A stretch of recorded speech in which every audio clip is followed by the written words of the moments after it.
Welcome back, everybody. We are going into the second hour of this week's episode of Nebula Jazz. You are surrounded by snake ladies, the Black Viper Assassination Squad. So we cut back in right where we left off, right? The menacing face, black and gray scales, sharp fangs, yellow eyes of the Lady Zohena, who is chief among the Black Viper Assassination Squad, and she has her venomous sort of stinger missile weapon thing pointed at you, Quinn, as you kind of like are rising from the rocks. And the last thing, she said was, "You should not have come here, Quinn." And so you, I don't know, are you standing up? Do you stay like crouched? How do you respond, Quinn? Oh yeah, Quinn gives out the longest, like most fed up with this bullshit sigh that ever existed. And it's just like, and like stands up because he knows he's gonna have to fight or whatever, and he's just so tired of always being on the run from everyone, and he's like used to it. Like it doesn't even affect him because he's such a big, giant lizard. Like he knows. Like he stands like totally above everyone else in his society. He's just like tired of everyone trying to cause shit. And he's like, y'all don't even know. Like, you're not, I'm not in here with you. You're in here with me. It's that kind of, he's like, I can't even. All right, let's do this. So yeah, you get up and you start giving that kind of like, all right, we're gonna fight, like feeling. And she says, calm yourself, male. There is no reason for us to fight. You were exiled, not killed for a reason. The Empress wishes to speak with you. You are to come with us. And Quinn smiles and he's like, funny. That's where we were going anyway. She nods and says, good. It would have been a shame to have to kill you. To lose such a noble bloodline would lessen us all. Come.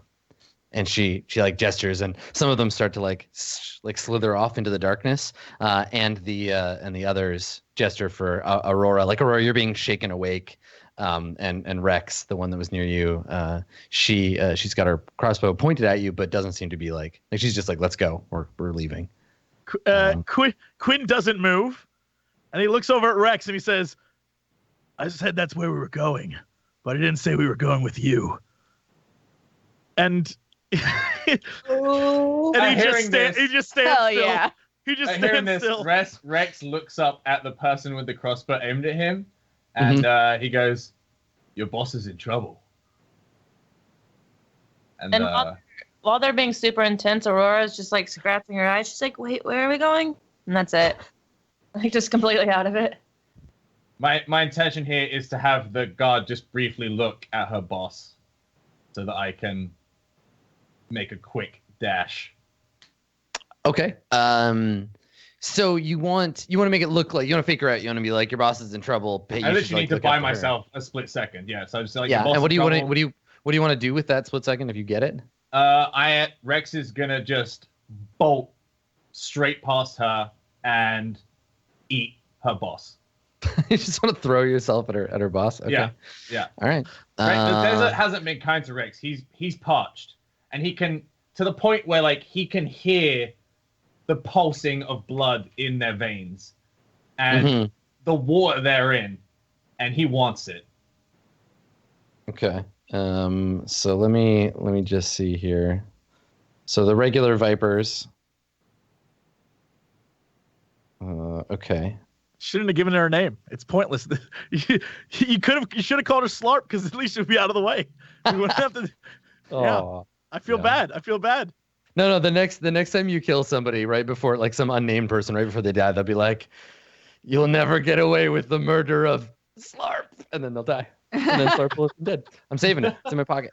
All right. So let's see if you're fast enough to get past her. They're quick. But yeah. I believe in you. I believe in your speed. Okay. So you're rolling against a 4. Only against a 4. Oh. Yo, you can do this because you're a hero and you're gonna help me out.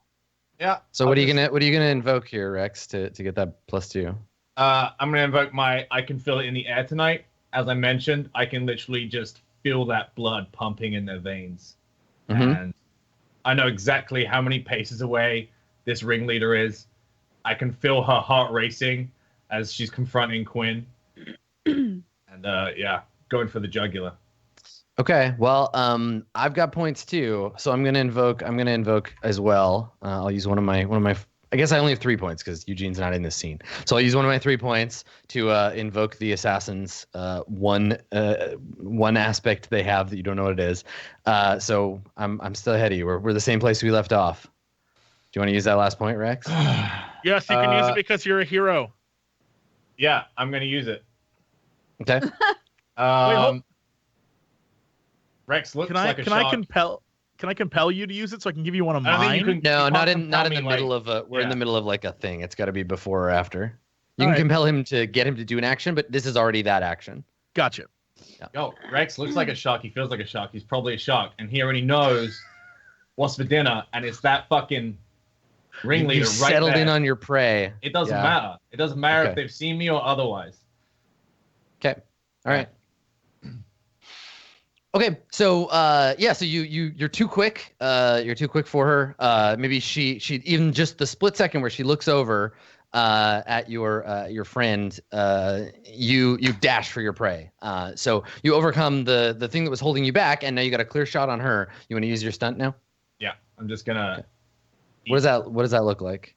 I think like he just sprints past, and you just see like a cloud of dust kick up, and you see this ringleader facing Quinn, and you just see Rex come flying through the air and like rip into her jugular.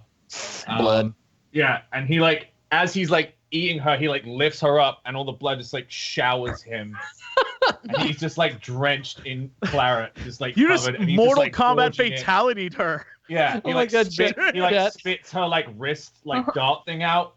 Chet, And it's probably about like 4 bites. Chet just gave us the best name for Rex, One Munch Man. Thank you, Autumn. Beautiful One Munch Man. Holy shit. Yeah. Amazing. So yeah, you just fall on her and like hold her over your head, just blood everywhere. And it's like it's refreshing, right? It's like I mean, like blood's like 50% water. He's getting like he's just bathing in it. It's rejuvenating him. Yeah, it's half. It's like half disgusting nature documentary and half shampoo commercial. Yeah, Because literally, exactly yeah, like that. moisturizing your As I'm eating it, just shoving it Yeah, down. like slow mo, just And I think like the last we just see like a bunch of hard cuts, and the last thing we see is like Rex like slurping up the end of a tail, like, and then he just kind of like burps. And as he finishes, you just see like Aurora leaning back on like a log or something that's behind her, and she's clicking her toes. She's like, "Oh, we're going to jail." And that's Yeah, I think that the other having Lady Zahana like just so clearly destroyed like that, they need to they bolt, they scatter, right? Like they flee from you into the darkness. I mean, you can chase them if you want, but they're just like, oh shit, and then just, like scatter. Yeah. So there's like blood everywhere now, and like an arm lying in the dirt With a dart gun attached to it. Rex has got a bit of a like food belly going on. Yeah, So yeah. So The trimester going on. Quinn, what do you do? Like you just suddenly it's over and you're covered in blood now because it goes everywhere. Quinn blood doesn't even flinch him, and he just looks around and sighs and goes, "Where's Eugene?" Cut to Eugene. Eugene, you've fled into the wilderness. And I would love to offer a compel here because we could do the whole thing where it's like maybe you didn't get that far and you like just get called back or whatever, but that feels so boring to me. So right. I mean, why not have me get horribly fucking lost in the middle of the desert? Is that where you're going with this? I would love to offer you an event compel that you are so used to and so good at running away that because you're a disgusting coward that you just found yourself somewhere so far from the battle, you've tumbled into the bottom of a ravine or something. You were like R2 in the Jundland Waste. What would you like to take that compel? Would you like that sweet fate point? Sure. Yep. Okay. Where the So we fuck cut- am I? the thing. You're like, where's Eugene? And I think that we cut to, you're just somewhere. Just There's nothing. the whistle of air and like a little dust and just all you could say. There's like a big shot of just desert as the sun is maybe about to come up. Yeah, you're impossibly far away. Like it's such a wide angle, like a helicopter shot. Like there's no way. Like no one knows how you could have gotten away that fast, but your friends are nowhere in sight. Right, and I'm just sitting there like the tiniest green blob, just like a speck of green, and then there's a shot of like a really close shot of me just kind of sitting there, sort of accepting the fact that a tumbleweed just rolls behind you. Yeah, accepting the fact that fuck, I have no idea where I am and everything looks the same. Yeah. Yeah. So as the sun begins to rise, Jesse, does Slynn have? Is this a one sun, two suns? How many? What's the sun situation in this system? It's a one sun, but as the sun starts to rise, that's when you can actually see that the vast majority of the sun is sort of like covered with little specks and splotches where you can actually see the destruction around the planet. It's that bad that it's even the sun is kind of blocked and yeah, thankfully, kind of spotty and hazy. Yeah. Thankfully, the atmosphere is so messed up that the radiation shit still gets through and has destroyed this once beautiful planet. So it's just a shit show. Slynn is a mess. Yeah. So as the sun starts to come up, we get a camera, like the panning shot that follows that tumbleweed that you were describing, Sam. So it tumbles on, and then we just see it stick into Eugene. Like it just tumbles and then just sticks onto Eugene's side, and it just like starts to the side of your face, and it just starts to sink into you. Right. Yeah. You just see me like like trying to just shake it out of me, but the more that it's like quicksand, the more that I struggle to get it out, the more it just sinks in. Mm-hmm. What are you gonna do? You're lost in the desert.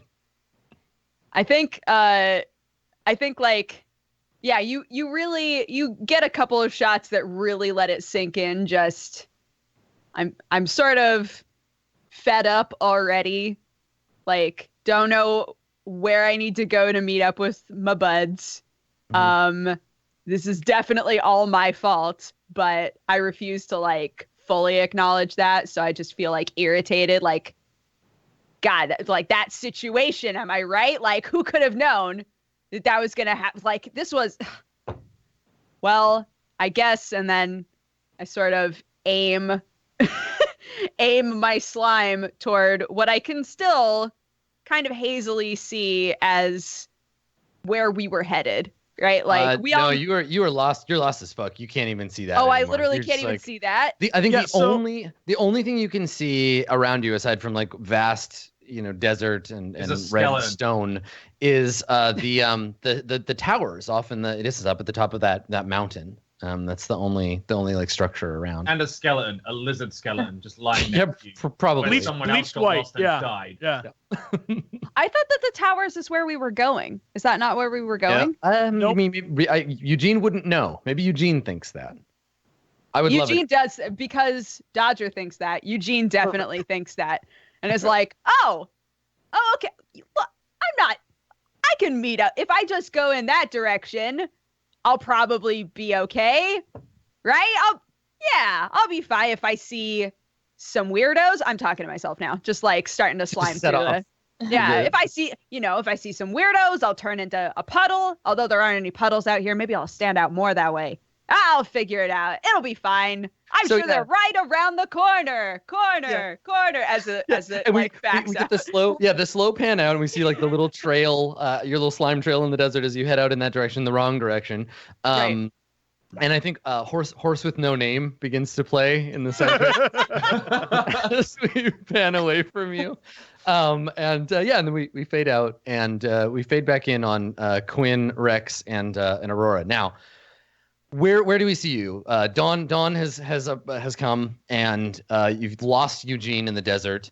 Time is of the essence, right? Because the so-called Empress, whoever that is, I mean, you got a pretty good idea. The so-called Empress knows that you're on the planet, Quinn, and has sent her fangs after you. Now they've left, but they'll be back in greater numbers. So what are you gonna do? Yeah, you sort of see the end of what was probably a quick hodgepodge search as we were shouting like Eugene, and there's just no one around. Aurora's looking under a rock. Pretty much. Yeah, you we just can't. see Sparky just like sniffing everywhere with his Yeah. up like a hound dog or whatever. Yeah, Sparky's sniffing a random discolored puddle on the ground. And instead, he ends up finding like a family of like lizards underneath, and he's playing with one. Cool. Yeah, we've sort of just given up searching for the moment. Eugene, in our long history, Eugene has always been that person who, that slime, who if we went to like a spaceport bar and were there all night, Eugene would vanish. And then the next day you'd wake up and Eugene would be just sleeping in the room. And you're like, I don't know how Eugene got here, but whatever. That's just Eugene. Eugene always is that. It's a known technique among drinkers in the universe, the Danubian goodbye, where you go to the bar with somebody and then they just disappear. Yeah, of course. And so we're used to it. And even though this is a hostile, terrible world, somehow Eugene always manages to survive. So after a quick search, we're like, all right, and sort of march on towards the big citadel.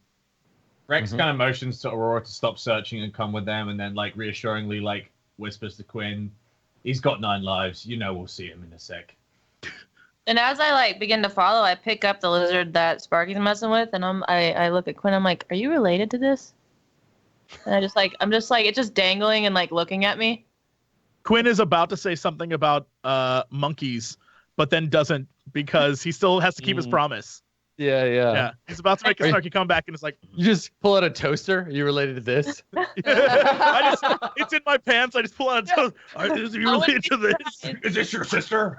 It's just A like, plus Quinn impression, Rex. Nice.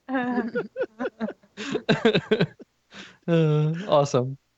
Okay, so you're gonna head out. You're just going straight into danger. That's where I said we were going. That's where we're going. with that. All right. So you head out in the other direction, away from the towers. And I think that we follow you. I think that we stick with you. And I guess let's talk about the kind of last city of the Lizardmen, right? Like this is where all of the still kind of together the remnants of Lizardman society on this planet have all kind of gathered. Like people live in the outskirts, like your sister, of this area, but the still the high caste, the nobility, have all clustered together around the former council chambers. So what do you envision this area to like look like? Like, do you think there are we seeing like people just like in the streets, or is it still kind of desolate? Give me an idea of what we see you walk into. So as we slowly approach this city, imagine it how you would think of an ancient Egyptian city on the Nile, where it's desert, and then suddenly there is just like plant life and like trees, and it seems entirely out of place and unnatural, but you know they're working very, very, very hard to keep it that way.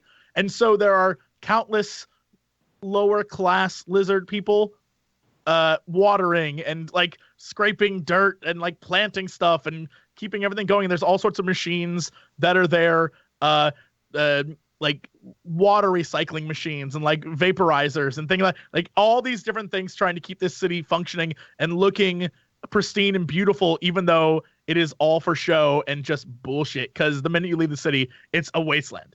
And so, but this one little area is beautiful. And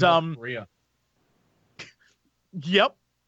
And so for example, the place where my sister was, it was just sort of like beige and blah and looked like wind had any color to it had been like blown off by the wind over years. And in this city, the buildings, even though they're made out of beautiful stone and the same type of stone that would have been seen on my sister's building, these are painted in like extravagant, crazy colors of an age past, but they're like weird blues and reds and yellows. Yeah, totally. So it's like walking from the like current kind of ancient Egyptian ruins into the past, where everything is still like together for the most part, and they've like maintained it.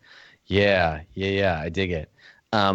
So yeah, I think that we see you kind of entering the city, and on either side there are these huge sort of pedestals where these statues of the 12 Serpentis stood, but they've all been like damaged or knocked down. There's not a lot of rubble around, but you can see pieces at the bottom. There's just empty pedestals, except one.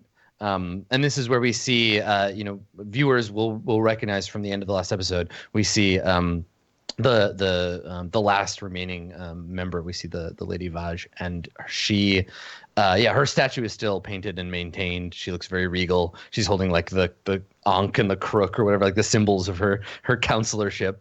And and there's like farms out to either side, and we can see some of these little like buildings ahead of you. And then the main road leads under a big stone arch, and then several miles you can see it through the haze. You can see the dome of the council building in the distance. And people are noticing you as you walk through the village. They see and they look up, and immediately like people recognize that. Not all of them are like, some of them are young enough that they wouldn't be like, that's a guardian, but they're like, that's a weird kind of lizard man I've never seen before. Right. Yeah. Do we know that Lady Vaj is the one who like fucked everything up for him? Nope. No, and I mean even Quinn doesn't know for sure, right? Okay. Like she's the only one that survived the assassination. We don't know who the assassins were. We don't know. Like we know that Quinn was like commander of the Guardians at that time, and that all the Guardians that were remaining were put to death in shame, and he was exiled, as is the law. And that maybe she was rumored dead and found alive later or whatever, but she's still alive now. But Quinn is pretty sure that it's her fault that all that happened. Yeah. Okay. Exile is like way worse than death. So I'm like forever shamed because we live so long. It's like you get to live with this asshole. So yeah. Well, and probably also part of the punishment is like you get to live with knowing you are the only, like you're the last guardian in a very like literal biological sense, because there are no more to mate with. Like we can't your bloodline ends with you, and you need to live with that until you die. And we're not going to kill you because shame is worse. Yeah. So I think that Rex and Aurora, you notice that you are being noticed. That there are workers in the lizard fields that are kind of like looking up and noticing you. Wait, do lizards eat like vegetables? I mean, I guess some of them do. Some of them do. Yeah. Okay. All right. There's also like farms of weird bug-looking creatures. Totally. Yeah. I was gonna say there's like giant cricket farms. Cricket cattle. Yeah. Yeah, Totally. yeah. Maybe that's the thing. We see like a cricket shepherd, like with his herd of crickets, like walk past you on the road. So he's this like kind of old sun-faded lizard man, and he's got his like long crook, and he's like goading them along, and they're just like hopping. Yeah. And he There's like a like dog-looking lizard chasing them. Yeah, he stops to stare as you go by. Yeah. So what? You notice this, Rex and Aurora. You notice that you're being noticed. And Quinn, are you just like stone face, like? Yeah. Stone It's the only way they can keep going, because I'm like so embarrassed to even be back here, but I got to do this shit. Rex is covered from head to toe in the blood of the Queen's head assassin, and his like white vest. He's had to remove it. All the blood is dried on him from the desert. All the lizard women are like, oh my! Who's that? Meanwhile, I think Aurora, like, she notices people staring at her, so she starts walking a little faster and just immediately like slams into Rex without even noticing, and then just gets blood just like all down her face, and it just takes a moment. She's like, oh, okay, sorry. I'm good. It's cool. Yeah. And then she just like keeps staring at the people staring at her, just like utterly like just put off, like very awkward. Rex just guides you between him and Quinn, so you're in the middle. So I think that we Fully is in the back, just like bouncing like a puppy.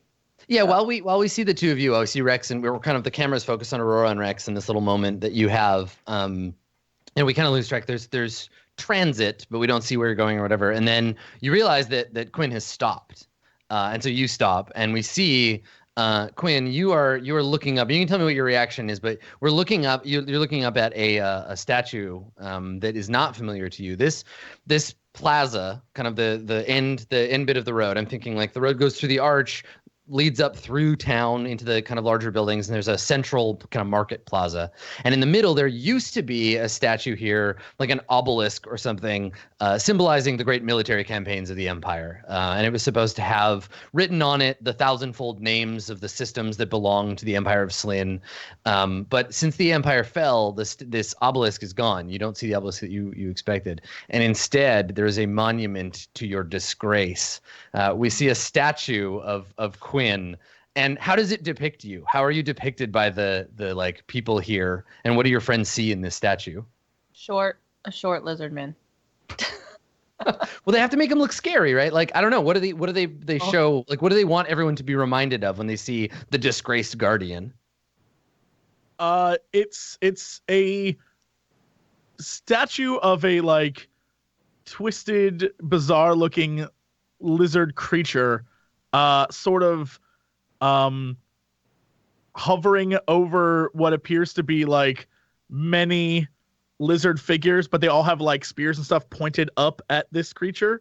Mm-hmm. And it in like their language, it says stuff like "never again," and so it's just a like a big cheesy World War II poster kind of deal, but in statue form. Right, and there's like shattered jars all around your feet. Oh yeah, totally. Yeah. So there's this relatively new, I mean, you know, decades old, but relatively new, kind of scary statue of Quinn. And what does Quinn look like when you're looking up at this? Because there were statues of you before, right? This is not the first homage to Quinn that you've seen in your lifestyle, but you used to be the chief of the Guardians. Like it was, you know, a heroic thing, but not so much now. It looks like a feral creature with like giant crazy fangs, and everything is like disproportionate and meant to like scare children, like the if you don't go to bed, Quinn will get you, like that kind of thing. Yeah, the betrayer, the reason our empire fell, every bad feeling that you have about your life, it's his fault. Right. You know, right. like we used to. Yeah, that's got to be rough. How what do we see? What's Quinn's reaction? How does Quinn feel about this? He has always felt this shame, and seeing this portrayed in like a monument and sort of like a physical stone form, it hits him very, very hard. And he looks at the jar that he was given, and like he wants to shout like into this jar, but you can tell that he's really stressed, and so it starts to like crack in his hand, and he like puts it back at his waist.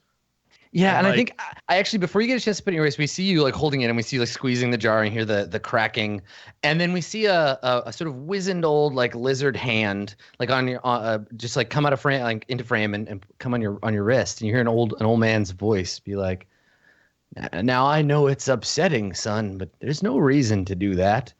And we look over as we pan out, and there's this old looking lizard man, you know, and for you, you know, he's got to be like thousands of years old. He's all like almost white. You can see the faded sort of yellow of his scales. He's a member of was at some one point a member of the like Sage caste. He's got a long like cloak, and he's got a cane. And as we pan up, we see he's got one hand on your wrist. He's blind. He's got just like these milky white eyes.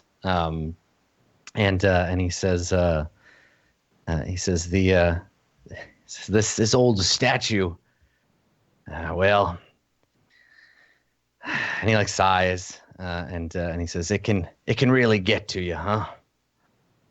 And he kind of like sits back down, and he pats the stone next to him, and he's like, why don't you take a seat next to old Slarp, and I'll tell you a tale. Quinn notices that he's blind, and for the first time doesn't feel like completely judged, and so he even though he knows he has to go somewhere and there are people with him that are like, what are you doing, we should be moving on, he just sits down because he's just so overwhelmed. And he sits down next to the guy. And he says to you, he's like, that there, that's Quinn. used to be a hero. You ever heard the story? The Last Guardian? Quinn looks down at his cracked jar and then looks up at the man. And he's like, "Yes, but I'd love to hear it again." He laughs and he says, well, might be that the story I know is not the one you've heard. The one that they made this statue about. See, I knew our boy, and he like pats the foot of the statue, and it's this horrible gnarled claw, and he like reaches over and just pats it. He's like, I knew our boy Quinn. This was some time ago. I weren't nobody important then. Young Slarp weren't nobody. Old Slarp ain't nobody still, but I got my memory. I saw him. The ritual. When they put him in his place as guardian. You never seen a tougher fighter, nor a braver soul among the lizard people. And he kind of like turns his head like he's saying that to like Aurora or Rex. Like he's obviously aware of them, but maybe he doesn't know they're not lizard people.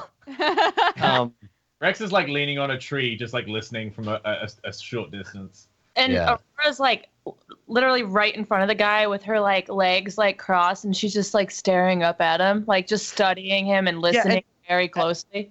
And while he speaks, Sparky has on the view plate the like waveform of him speaking, and he's got his little like antennas tilted towards him, so he's recording the story. Yeah. And he says, now I know what they tell you young lizard folk out in the creche, that everything bad that ever happened to us happened because of this guy. And he gestures with his little gnarled lizard thumb. And he says, but, well, you can't believe everything they tell you. Asking questions is the smartest thing any young person can do. And he leans in and he says, I may just be an old lizard, spent most of my days with my snout buried in a scroll, but I've seen a thing or two. And I can tell when a sentient's got a good heart. And our boy Quinn, he had a good heart. And he like looks around sort of conspiratorially, and he leans into you, Quinn, and he says, now, I know what they say about the betrayer, about how the council died at his hand. But don't you believe it? And he gives your shoulder a little squeeze, and he says, lies have a way of coming back on those who make them. They say someday old Quinn's going to come on back. He looks up at the statue, and he says, I've been waiting here in the shade every day just in case. And he kind of gives you like a little lizard wink. I like sort of put my hands on my hips while I'm sitting there, and I'm like, that guy has the same name as you. And I like look at Quinn.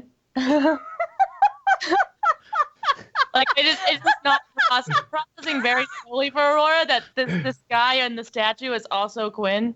Oh, what a coincidence! Huh? Were you guys related? Are you just what a coinky dink? What a coincidence it is. And so you say that, you're like, oh, what a coincidence. And he says, I've learned a thing or two in my old age, young lady, and one of them things is that in this big old universe of ours, there's no such thing as a coincidence. Get it? Coincidence? How dare you? He says, if I've been sitting here thinking about what I'd say to old Quinn if he came back, walked on up to me, sitting here in the shade. Old Slarp, I says to myself, what would you say to a man such as that? A man with a history, an exile, brave warrior. And he shakes his head and he's like, well, I ain't no poet, but I've been thinking that if I ever met old Quinn here, he kind of like he's looking right at you at this point, Quinn, through his like milky lizard eyes. And he says, this guy's wise as fuck. He already knows. He says, I think I'd tell him not to lose hope. That even when things look their darkest, and when all your friends have turned on you and abandoned you, Well, that's when you need to look inside. And he looks down and he's got this like ancient, like scratched up old like jar in his lap. And he's just kind of touching it. And he says, they teach us that the things we feel are dangerous. That because of what happened with Quinn and the men folk of this planet, we got to bottle it up. And you can hear him like this slow, dry, like squeak as he's like opening the jar. And he says, sometimes you just got to trust your feelings. And the jar opens and there's like a slight like pop because it's like one of those like metal jars with the seal. So it pops. And he like opens it and he looks down. And he takes like a deep breath and he says, "Now I'm old enough to know that things change, and they can again, and that the stories we tell ourselves, well, they don't have to be the only truth." And he kind of like leans back and sets the jar down, and he says, "But what do I know? I'm just an old slarp." Like slaps his knee.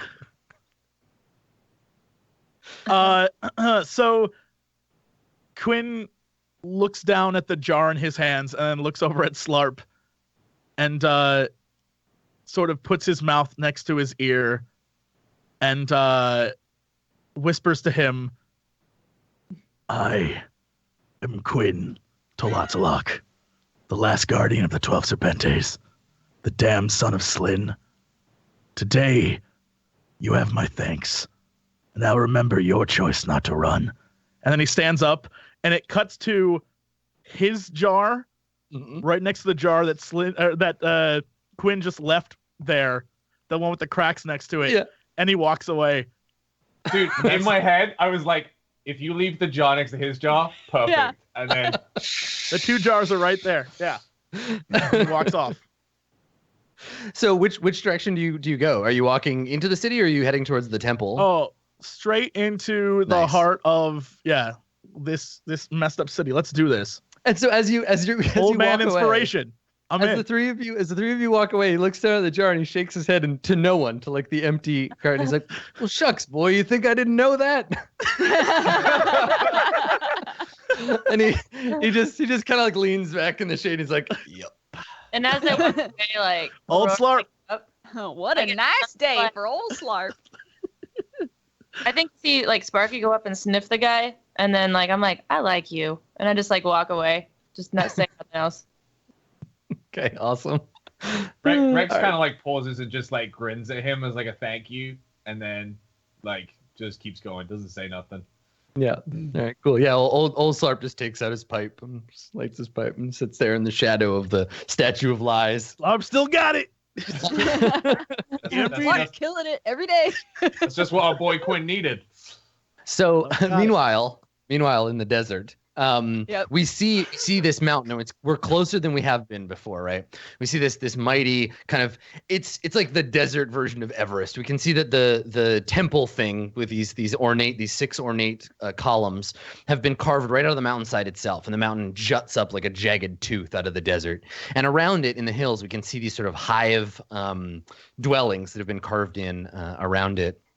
And the soundtrack is this vaguely threatening kind of low sort of sound, and we pan over to Eugene. And Eugene, you are approaching on this dust-blown road towards the this ancient temple, and I think that we see this kind of like Setite-looking, like Robert E. Howard kind of Conan-esque combination of like ruins and like a big cobra head that's been wind blown on one side and is sort of like faded into antiquity, and you're moving up this road into the settlement that lies at the base of the mountain.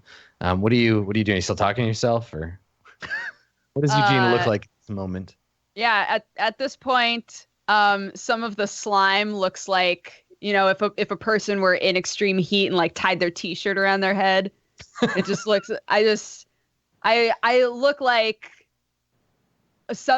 something that is walking through the desert and trying to employ some standard desert movie tropes. You're like, you're the slime of Lawrence of Arabia. You're the Eugene of Arabia. Eugene of Arabia. Yeah. Mm-hmm. So I I look, the color of my body, a little darker green than usual. Mm-hmm. Because Lord knows I haven't been around any kind of moisture at all. And that's out of anything, that is the one thing that my body does need. So I'm like maybe a little bit smaller, darker green, and just kind of slightly delirious. Yeah. Okay. Hoping to find something, whether it's water or my buds or just anything that's not this fucking desert that I've been trolling through for who knows how long. Yeah. So you're coming into what looks like a kind of sort of primitive looking settlement. It looks like mostly like caves that have been carved into you. You enter into a kind of rocky valley on either side. There are these caves, and I think that as you enter them, we see the kind of yellow eyes of like lizard folk peer at you from the darkness of these various caves, and they kind of watch you as you move towards there's like this little town center, and then stone steps that lead up into the mountain. Does it look, do these settlements look like, are they big? Are they small? Do they seem like kind of normal size to me? Normal in what sense? The lizard men come in all shapes and sizes. I know. Would this be a good size for, say, Aurora to live in? I mean, yeah, maybe. They're not, they seem to be vaguely human-sized lizards, yeah. Cool. And I think that you're aware of them in the same way that they're aware of you. Right. Yeah. Do I see any of them, or are they all just kind of peering at me from the dark? Yeah, they're peering at you so far as you roll into town. I'm gonna as I come into town, and I like start to, how even if you're scared, you feel like you have to do something in order to get over your nerves. Like, the longer that I feel things staring at me, the more I feel like I have to say something. Because originally, as I'm coming in, I'm like, I'm just gonna keep quiet, and I'm gonna see if I can find some water or my buds or something, and not say anything. I'm not gonna say anything. But the longer that everything's just staring at me, and I don't find water, and I don't see my buds, the more that I'm just like, I just need to. I'm gonna sort of normal volume, but because there's nothing else going on, it echoes a little bit. Say, just passing through. No need to feel weird. Just your average everyday slime man. Though you probably don't see those very often. So I'll just be on my way. Just So as you move into the town proper, you start to see I think like it opens up in this little town square, and I'm envisioning, and this is gonna maybe be an obscure reference, but the original Planet of the Apes, the village that the apes live in. Yes, yeah. The like sandstone, like weird, and it's got like little like bridges over top. Yeah, and there's what looks like a well in the middle of it, and you can hear you can hear the kind of like whisperings of the lizard people around it, but there's this big stone well, and you can immediately, if you could salivate, then you would, but right. you can't. Yeah. So you're whatever your equivalent is. You can sense the moisture ahead of you.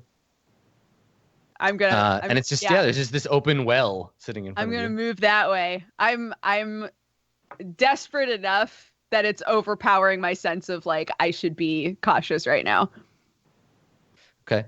And so you're gonna like you roll over to the well. It's unguarded. You don't see anyone around. You can sense their presence, and they're all like watching you as you roll up to this well. And yeah, it's a big like sort of cistern, like a big open thing, full of like clean looking water. It reflects the rusty sky above it. So I come up to the edge, and I can see the water.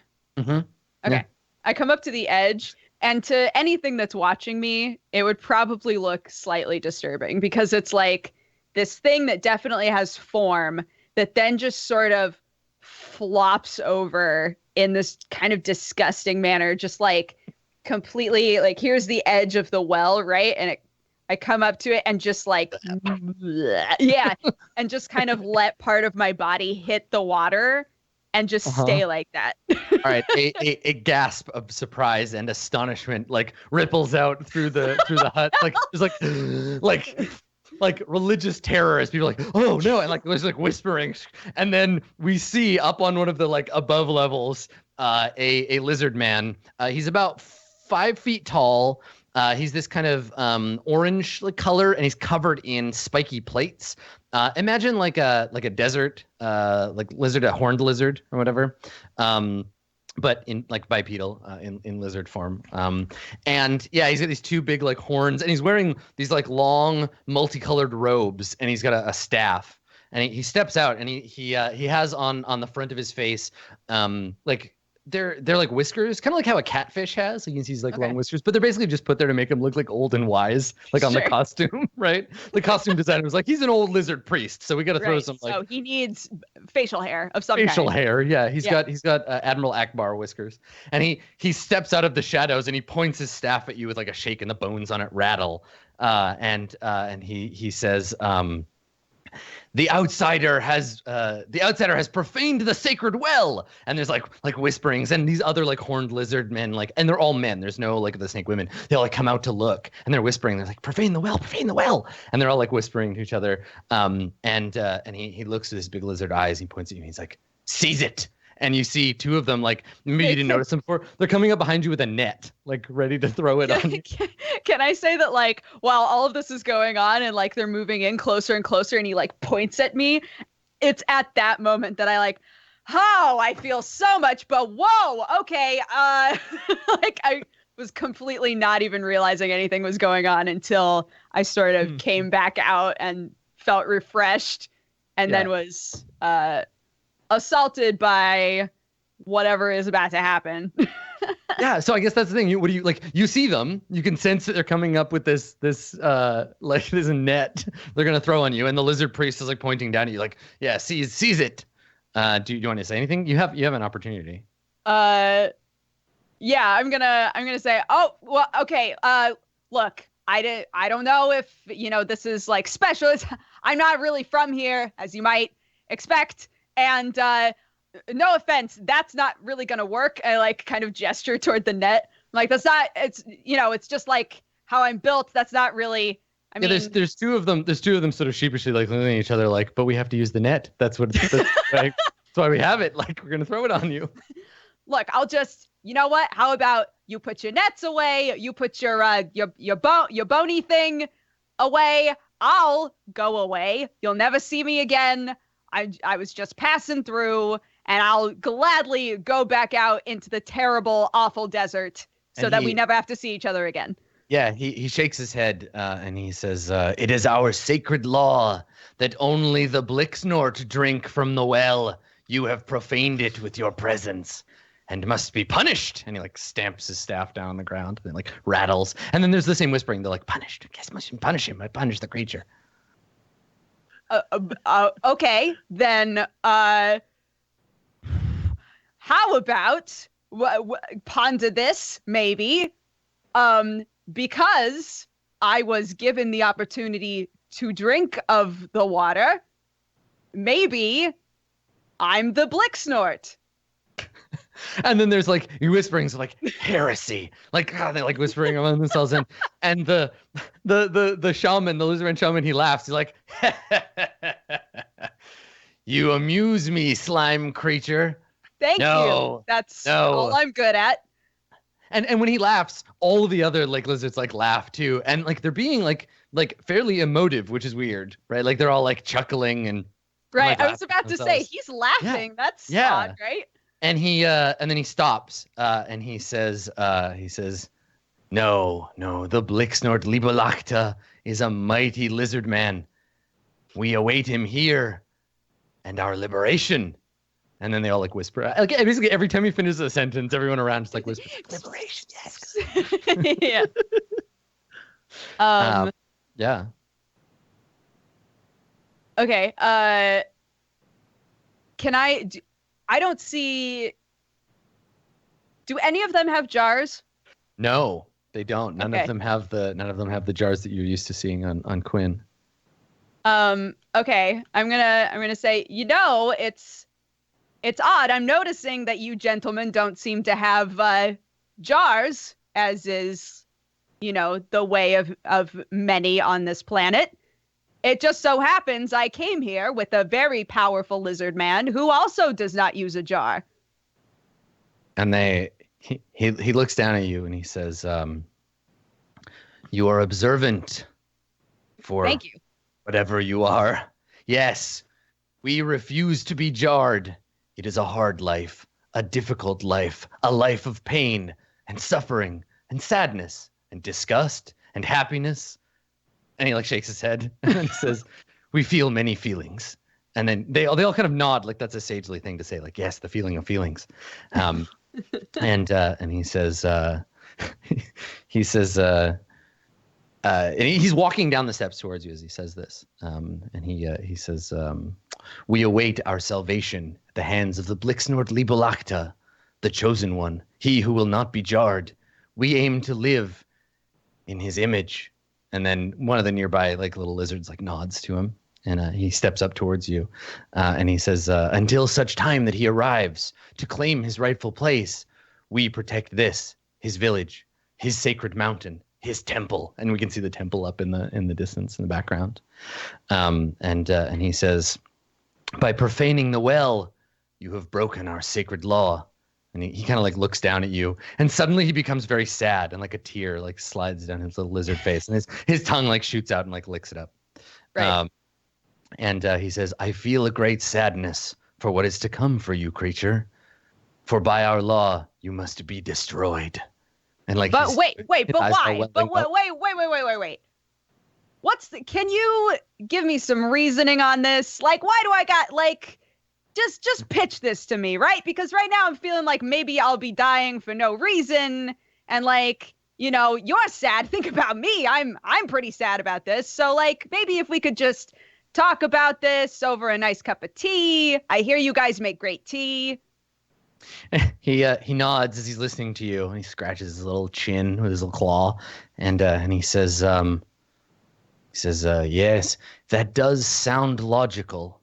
And then he scowls. He's like, "We hate logic. Logic has no place That was here." gonna happen. He points the staff at you, and he says, "There must be a tribunal. Until then, you will be jarred." And then we look over, and two of them have in the background like rolled out this big glass jar. And you look over, and it's like, yeah, big enough that they could jam you in it. What are you gonna do? No. I don't think that's necessary. I don't think you got to do that.